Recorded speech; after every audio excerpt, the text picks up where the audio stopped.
আছি এবারে শিক্ষা উপদেষ্টার বিষয়ে। তিনি এক গণমাধ্যমে কথা বলেছেন। তাকে প্রশ্ন করা হয়েছিল যে আপনার পদত্যাগের বিষয়ে ছাত্রদের দাবি ছিল।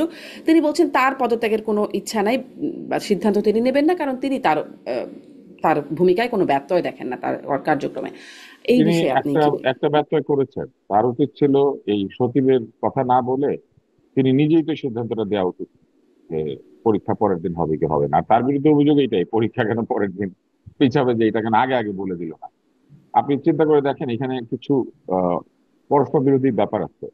যেমন ধরেন, যারা বলছে পরীক্ষা কেন টাইমলি পিছিয়ে দিল না, এরা যদি পড়াশোনা করা ছাত্রই হতো, তাহলে পরীক্ষার পড়াশোনা বাদ দিয়ে কিংবা ওই দিন শোক প্রকাশ বাদ দিয়ে তারা গিয়ে সচিবালয়ে ঘেরাও করে তার পদত্যাগ দাবি করতো। এদের পড়ালেখা নাই, এদের আর পরীক্ষা নাই, নাকি এটাই শেষ পরীক্ষা ছিল?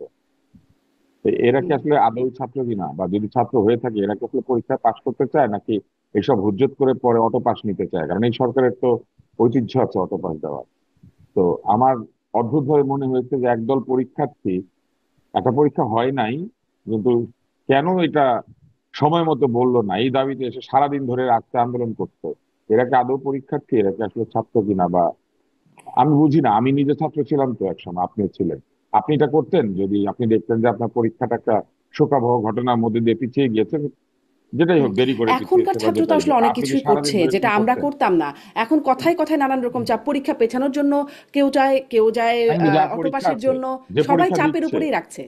না যে পরীক্ষা দিচ্ছে, যার ওই দিন একটা পরীক্ষা দেওয়ার কথা ছিল, সেদিন পরীক্ষাটা হয় নাই এবং দেশে একটা শোকাবহ অবস্থা, সেই অবস্থায় তারা গিয়ে কেন আমার পরীক্ষা দেরি করে পিছাইলি সেই কথা বলে তারা আন্দোলন করছে।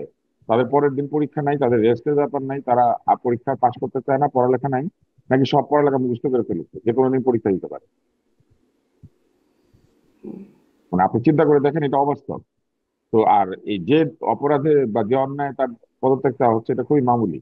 আমি মনে করি না যে শিক্ষা উপদেষ্টার পদত্যাগের দাবি করার মতো কোনো অন্যায় কিছু করেছেন। বরং আমার কাছে মনে হয়েছে যে তিনি আসবার পরে যে এনসিপির যে একটা লোক গাজী সালাউদ্দিন তানভীর এবং তার সহচরেরা আহ যে ছিলেন, যারা টেক্সট বুক বোর্ডে বসে কাগজের দুর্নীতি করছিলেন, এদেরকে যে সরে যেতে হয়েছে দুদকে, তাদেরকে জিজ্ঞাসাবাদ করা হচ্ছে, আমার তো মনে হয় যে সেই ক্ষোভের বহিঃপ্রকাশই।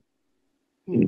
কিন্তু তিনি মানে তার পদত্যাগের মতো দোষ আপনি পাচ্ছেন না খুঁজে, কিন্তু মানে এটা কেমন কথা যে রাত ৩টার সময়ে সিদ্ধান্ত আসবে না, রাত এবং তাকে তিনটায় না, ফোন করে রাত পাওয়া তিনটায় যাবে না, ধরেন তিনি সিদ্ধান্ত জানাবেন দিবে না, না। জানাবেন ও তথ্য উপদেষ্টা বা যুব ক্রীড়া উপদেষ্টা তার না না, পরবর্তীতে। রাত তিনটায় আপনি আমাকে একটা কথা বলুন, রাত তিনটায় এটা উনি বলেছেন বা জানিয়েছেন ওনার কর্তৃপক্ষ যে আগামী দিন উনি পরীক্ষা জানান হবে নাই, না। তথ্য উপদেষ্টা জানিয়েছেন। না, কিন্তু আপনি কথা বলতে চান, সেটা হচ্ছে যে যেই জানিয়ে থাকুক, পরের দিন কি সবাই পরীক্ষা দিতে হলে গিয়েছিল? মানে অনেকেই হলে নাকি গিয়া, গিয়েছে, কিন্তু হলে গিয়ে সেখানে তাদের কোথায়, কারা অনেক কারা সেটা না, সেই ভিডিও কোথায় যে হলে গিয়ে পরীক্ষার্থীরা। তারা, হলে গিয়ে সেই পরীক্ষার্থীরা বসে আছে কাগজ কলম সহ, হলে গিয়ে পরীক্ষা দিতে না পেরে বড় কষ্টে আছে, সেই পরীক্ষার্থীদের ছবি কোথায়?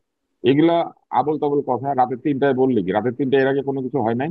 রাতের তিনটায় এই সরকারের উপদেষ্টা এসে সংবাদ সম্মেলন করে নাই? তখন তো তারা স্বরাষ্ট্র উপদেষ্টার পদত্যাগ চায় না।